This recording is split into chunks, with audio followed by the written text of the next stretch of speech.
Okay, let's give this gringo something to talk about.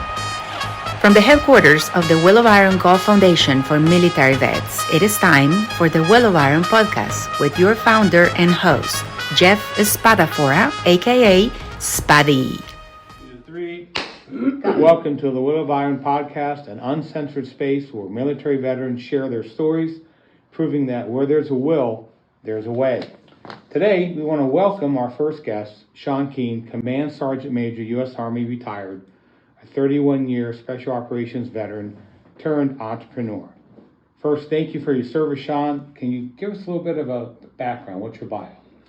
Right. Well, thanks for having me on, first of all. I'm in the first one on, I guess, right now. Yeah, you're special, man. You're it. I'm not sure you want to be the first one going through the door all the time, but I guess that's going to be me right now. But it's the...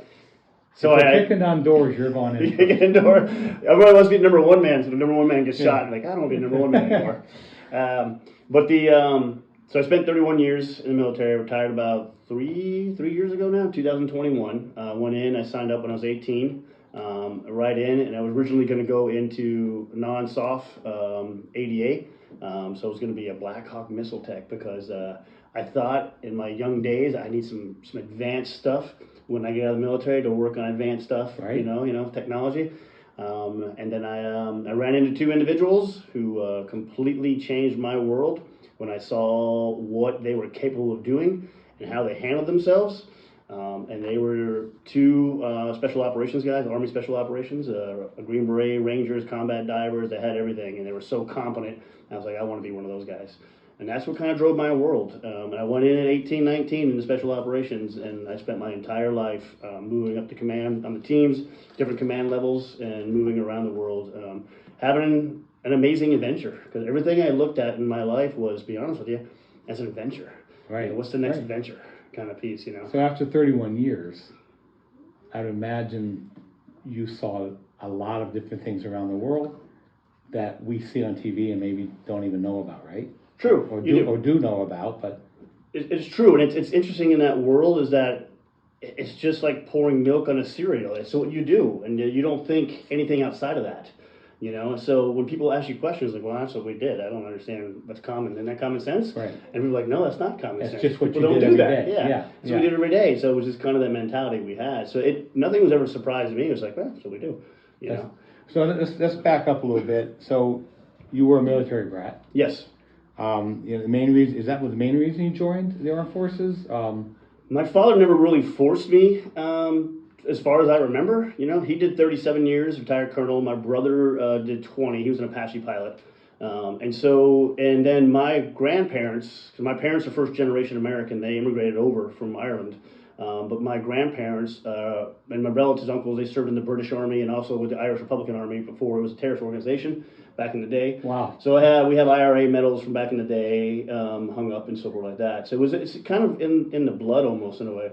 I just assumed I would go in the military. I never really even questioned it kind of piece, you know. I just felt it was my direction. Let's go back again. So I remember in previous conversations, you were not quite sure what you were going to do, and maybe your father was like, is this guy going to go straight here or what? Yeah, my father was interesting because it kind of fast forward when I made it through selection at a very young age.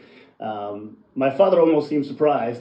He was like, because I really didn't think you would really grow into this, you know, and reach these levels. You know, you're always kind of my pain in the ass. Right. You know, my youngest son running around like chaotic, you know. So it always cracks me up when he's like, you did make it? Kind of that question mark, you know.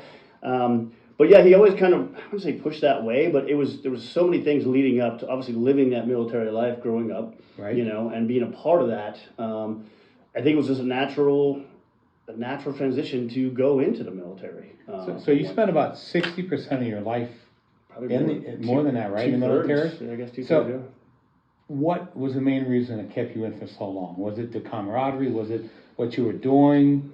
Man, maybe I was just afraid to go into the civilian world because I didn't know what I could do. Yeah. You know, when you look back at that, you know, it's just one of those things you think about. But I was always set up in a good position, and timing was everything, and it worked out well for me to move up to command levels. Because in life, it's all about the people you meet and the windows that open up and timing's everything. And I was always managed to be in those windows to move up and do great things, kind of thing, And I always was. That's one thing I always tell people is, man, don't be afraid to do different things and be good at what you're doing, even if it's just mopping the floor. Right. Be good at mopping the floor. People see that and they know that you're dedicated to that piece. So be good at that. Doesn't mean you want to be a mop guy the rest of your life. Right. But be good at everything you do, and people will appreciate that, and that'll help open those windows to move forward. Full effort all the time. Yeah. So look, Command Sergeant Major is like the ultimate. It is. It is. And I mean, do you have a desire to get to that point, or is that something you didn't really think about? It just came about, or there's no doubt about it. Internally, man, you are thinking that. Okay. To say you're not is you're full of shit. Can we say that? Yeah, absolutely. absolutely. You can say shit. But you're at the same time you're focused on what you're doing at the time. But if you're not thinking 2 or 3 steps ahead and understanding how to get that path and get there, because I always tell the guys, man, I don't want to lead the teams, I don't want to do this, do that, and go, hey, listen, if you don't step up, someone else is going to step up, and that guy may be a turd. Because we talked about earlier, there are turds in every organization at every level. Every walk of life. You walk of life, and if you don't step up, then someone else is. So step up and be part of that and move forward. Because now you have a greater effect on different things, And it's always been with those guys. You have to get out of this route and find the right people to move up. Move up. Step up to what needs to be stepped up and take care of the guys and take care of it. And that was kind of my opportunities as they came through. I really enjoyed. My weapons is my background, but I wasn't the best. One of my old teammates goes, man, you weren't the best weapons guy. He goes, but you're the best leader I've ever had. You're the best team sergeant I've ever had. You were the best leader I've ever had. Well, that's huge. That speaks volumes. And then you find your way, and that kind of found my way into those positions of leadership. Not everybody always agreed with me and so forth, and I always had issues too because I was young looking. And I was young going into my positions. And a lot of people were like, well, you're too young, give it another year. I'm like, no, I'm qualified now. I meet all the requirements. I'm putting my hat into this, and we'll move forward in that, So as the highest ranking non-commissioned soldier, yeah. How was your relationship with the officers? I mean, knowing what you accomplished, was there a mutual respect even though you weren't an officer? Or? Always a mutual respect on that piece. In special operations, it is really an NCO world. Yeah. In certain units, Tier 1 units, there are no officers on the teams, period. It is the highest ranking, 10 OIC, and 1 IC, and 2 IC, first in charge, second in charge. They're NCOs. They're on that team moving forward, but you have a command team, so you have to have a really good relationship with the command team. And usually your senior enlisted leader or advisor, being your senior NCO, is the most experienced and knowledgeable. So that commander, his greatest asset and greatest advisor is that his senior enlisted leader moves with him. And that's a command team, they move together. Yeah, so you earned your respect. You do. I mean, you came across it through hard work and naturally, and they really had to respect you because you guys did the dirty work, right? It is. And as you come to find out, though, too, in life, is that I may have all the bells and whistles and all that kind of stuff, but you still have to earn. You move into that position, you're still earning your position. You're still earning your name. You're still earning that. And it's funny, the world works out. By the time you get it right, is you're moving on to the next position where you have to start over again and develop again. Over again. Yeah, absolutely. As soon as you start getting dialed in, you're like, oh, time to go. Okay, so you reach all this pinnacle, you get up to that point, you're the highest ranking non-commissioned officer, and you decide to retire. What was that? What led you to that? Well, we hit about 31 years. We came back from, 19 and 20 were kind of pivotal, and it kind of was flushed over because of COVID. But 19 and 20 I was in the Special Operations Joint Task Force out of Iraq and Syria. So I was one of the senior enlisted leaders for the Vice Admiral or the Rear Admiral, and then also with the Special Operations Advisory Group in Iraq and Syria. So a lot of things happened in that time period. Big build-up with Iran stuff built up, and it was December. It was in the end of December. Was the attack on the U.S. Embassy in Baghdad. Got it. Yes. So I was the one on the roof that kind of spotted the Qatar Hezbollah, everybody moving through. We called Castle, kind of locked everything down at that point. So middle of all that, so then the whole long story developed there. Through that development of the embassy attack was the elimination of General Soleimani. Yes. So we're all involved with that whole piece there, and then getting out of there. So when I came back from all that, it's funny, you went from being a senior enlisted leader to back down to being a platoon sergeant, because there was only a certain amount of people in that program there that actually knew how to handle certain things. We had a lot of support guys, right, and very few special operation operators. So we were the ones that were making things happen. So you went from this level up here to go back down, which was pretty cool. Get back on it. Right. So you're setting up a patrol base, you're doing patrol base activities, generally speaking, on the roof, and you're locking down and you're preparing for the gunfight. Right. You know? So came back from that, and then it was the natural progression was I was coming out of that command position, my former command position, and it was like, you have a decision to make. Do you want to move here, move there? My wife's like, hey, you're going to be a geo bachelor if you do this, because I'm not leaving the beaches, right, and stuff like that. And I had a 6-year-old son at the time. And I said, maybe it's time to retire. And we both agreed. And in our in our community, most people are divorced once or twice, and they've never seen their kids. Right. You know, and all that kind of stuff. And here I am with an opportunity. I'm still in my first marriage. I have a 6-year-old. I'm kind of old. I'm 50 years old at that time. I have a 6-year-old, and I have a chance to be with him and grow with him. And what a great opportunity. Yeah, it makes sense. That piece. That's You know, and that was kind of the final, all right, let's call it a day. Yeah, put all that aside, took your family in consideration. Yeah, very good. Yeah. So before we move on to what you're doing today, rumor has it that you have a Screen Actors Guild card out there. Is that true, or how's that work out? I wish I had a Screen Actors Guild card back in the day. But so you're in the film, if you don't have the talking part, I guess. What film was that? It was We Were Soldiers. No kidding. Yeah. That's pretty cool. So we were in California at the time. I lived in San Francisco, and I think it was through my brother. Got a call from an individual saying, hey, we're looking for some people with some background for this movie. And I was like, well, come check it out. So I went out and did an interview, and it went out well. He goes, man, love your background. And my background at that time, I had all the bells and whistles in special operations. So I had all the badges and all the cool schools. So they brought me in, and they brought me in originally to train up the lost platoon guys and patrol base activities, they call it, in Fort Hunter Liggett in California. So I came on there, trained them all on that, trained the platoon sergeant for the movie on all activities. And the director came to me later on and goes, man, Sean, we'd love to have you to be the platoon sergeant for this. And goes, but you look like you're 12. Right. You can't look like you're 12 in Vietnam, Sean. Be a platoon sergeant. And I was like, all right, got it. You know. So I ended up being part of the lost platoon and helping out and being a little screen time down there, and then also helping on the backside of the military advising, how the patrol moves, how they move.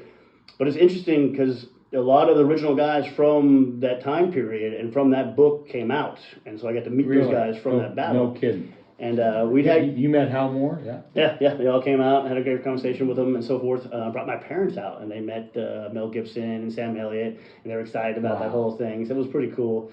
But I always remember them telling me, goes, hey, Sean, I got it, man. You're moving in, a wedge formation. Goes, we never did wedge formation in Vietnam, always ducks in a row. And and you're like, okay, I didn't know that. So now I'm adjusting. And they teach you how to do, our call for fire.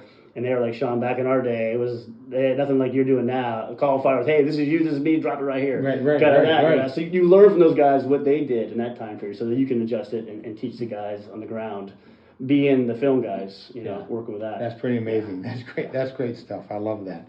So when you finally took that uniform off, you're going home to be with your family and with your wife and raise your son. What's that feeling like? What was that like? Saying, I'm done, man. I'm in.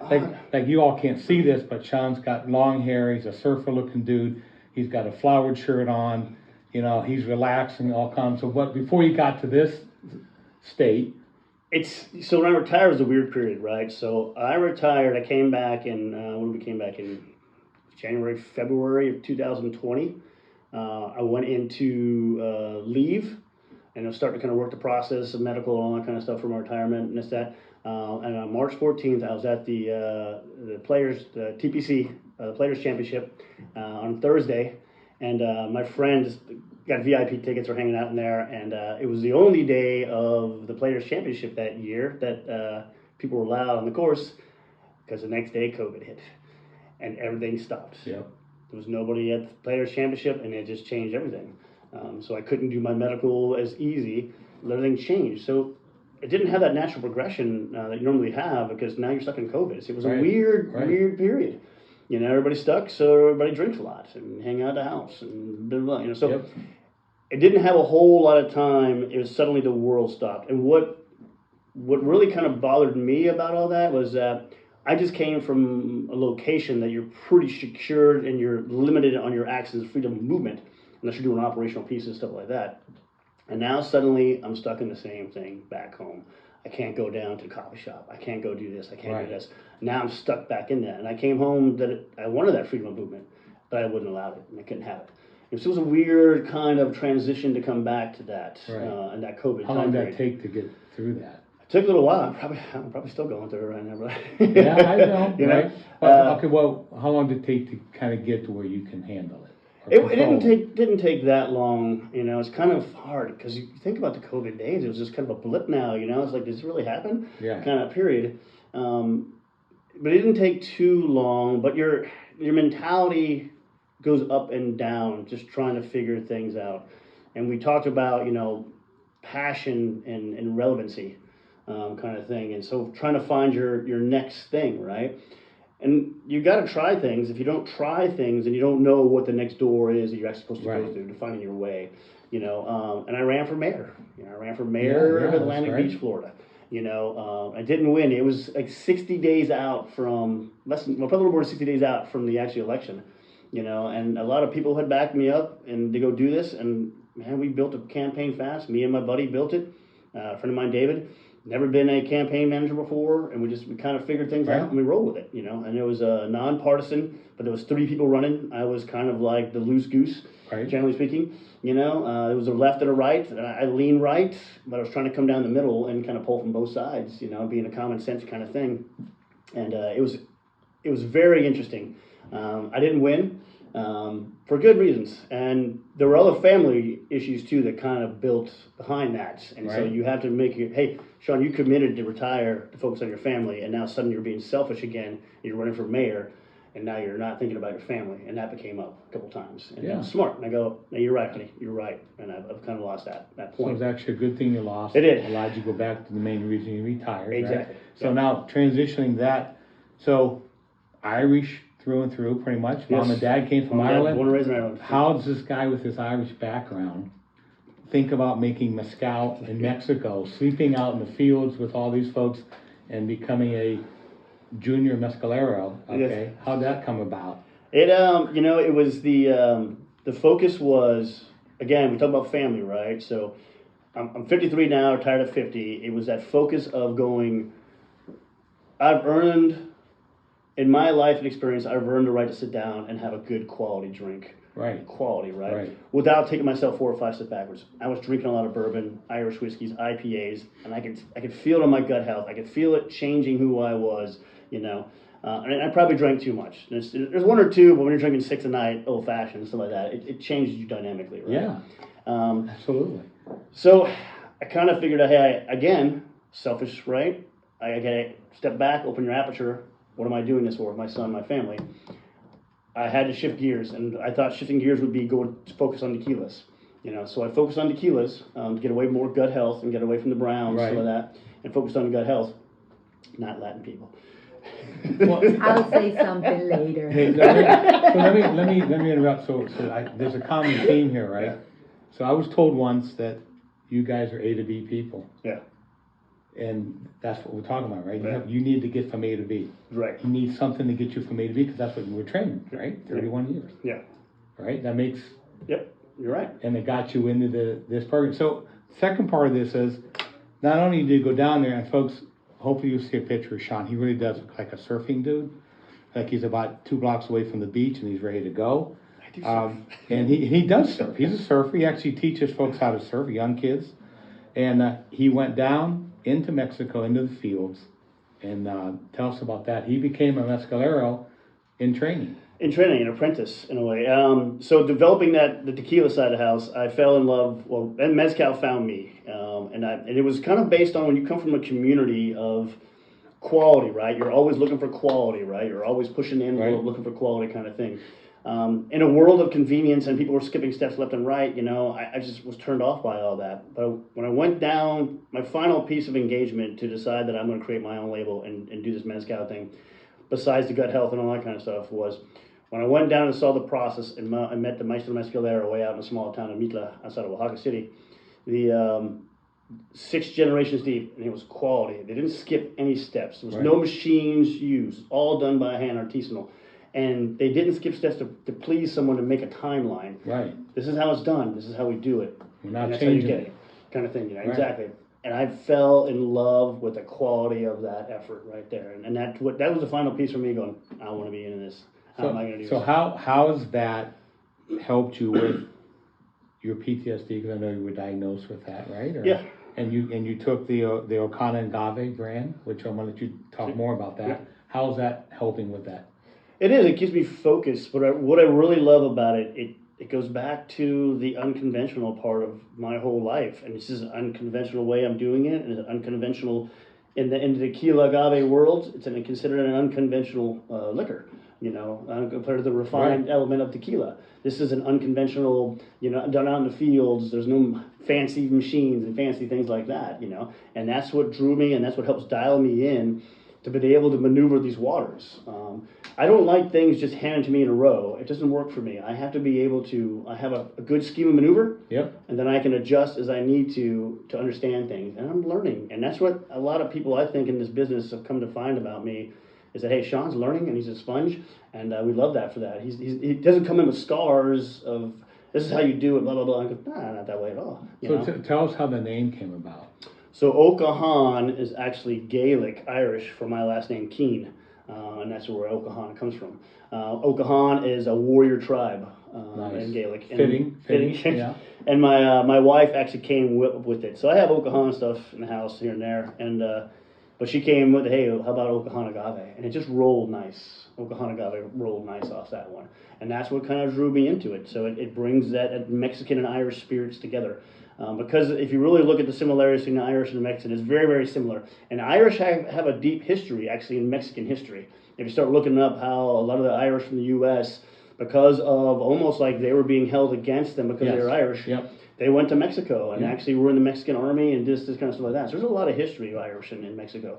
And I just thought that how the drinker were both drinkers, you know, and how they manage and how they do things and hard workers. And I just kind of, and I love that. You know, I brought it I can tell you, folks, I've sampled the 3 or 4 different brands that Sean's put together, and I've never tasted mezcal, but I love this stuff. And he puts like a little old-fashioned cherry in there. That makes it just great. But I mean, very smooth, very good. So Sean, the big question is, when are we going to be able to get this stuff? Where are we going to find it potentially, and what are you looking at for a launch date? That's a good question, you know, and it's all this plan is still all a work in progress, you know, and that's where I've going to have small batch, and again, it's small batch, 1,200 bottles, and it's broken down to 4 different styles.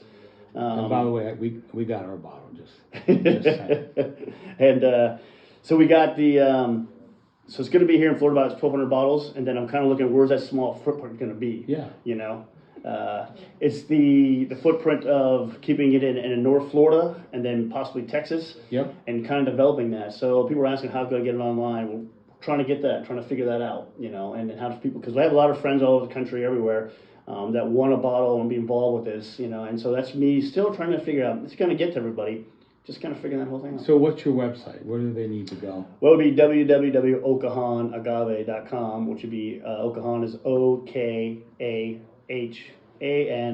agave.com. Very good. See me on Facebook and Instagram. One of the key things I wanted to do all this was start building a social media buzz.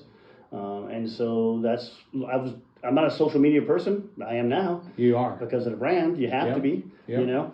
So I'm out there on Instagram and Facebook, and people watching my reels of who is this gringo, blonde hair, 6-foot, curly hair gringo working agave fields. Right. You know, and it's not a celebrity thing where you walk in for 5 minutes. They're like, this guy's actually working in the fields and working the whole distillation process. Exactly, because I have to earn the trust of the mezcalero, the Maestro Mezcalero, and all of the people who are working down in the Palenque and then in the Pueblo. So they appreciate me and understand me, and then I appreciate what they do. Absolutely. And be accepted into that community. Yeah, that's great. So last question. So you've done this, you found a way to help you transition out. One piece of advice to wrap up. what would you say to the veterans that are out there that just, give them a quick synopsis of how do you go about this? Where do you go? I think my greatest piece of advice to anybody coming out is expectation management. Okay. Yeah. It is true. Where you came from, depending on what your position was in the military rank-wise, there's always a structure of understanding, and people knew their job and how to do their job. Today's military may be different, I don't know, but where I come from was that, hey, you did your job without any questions about it. I find that people out here, they overpromise and underdeliver. We're in the military, we're trying to be the opposite. We underpromise and overdeliver. A lot of stuff we do. So when you come out there, don't expect that, hey, when people say they're going to do something, they're actually going to do it. And understand, though, that comes back on you. That was the Reagan saying, and they said he stole it from the Soviets, who say, trust but verify. Trust but verify. Because it's on you. Yeah. It's on you. Yeah. And for me, and my name is everything I have, right? In the military, especially in special operations, your reputation and your name is everything. Because that's going to follow you to get on team in certain things in life. That's why my name's on this bottle. It's everything for me. So that represents me. And people don't realize that. It's because out here, not necessarily because their name's on it, doesn't mean they're going to follow through with things or their reputation. Right. So again, it goes back to expectation. It's like taking ownership of what you've got, not waiting for things to get done. Yeah. Sean, thank you for coming in today. We really appreciate it, folks. Go to his website. I'm telling you, it's good stuff. It should be here in about a month and 6 weeks, maybe 8 weeks. Roughly, it could be sooner or later. It just, it's I was told down in Mexico when I was working, and they said, hey, Sean, you're on, literally from my Maestro Mezcal, you're on Mexican time. Slow it down. Yeah, right. Take a little bit of time, get that siesta in. Right? They didn't do any siestas. No siestas? No? I was so shocked. I was like, I thought we did siestas. I think it was an English thing. I think it's an American thing. Yeah. Not here, right? Hey, thanks for joining us on the Will of Iron podcast. Together, we can make a difference in the lives of veterans and their families. To learn more about our mission, explore resources, or support our programs, visit willofironforvets.org. Thank you.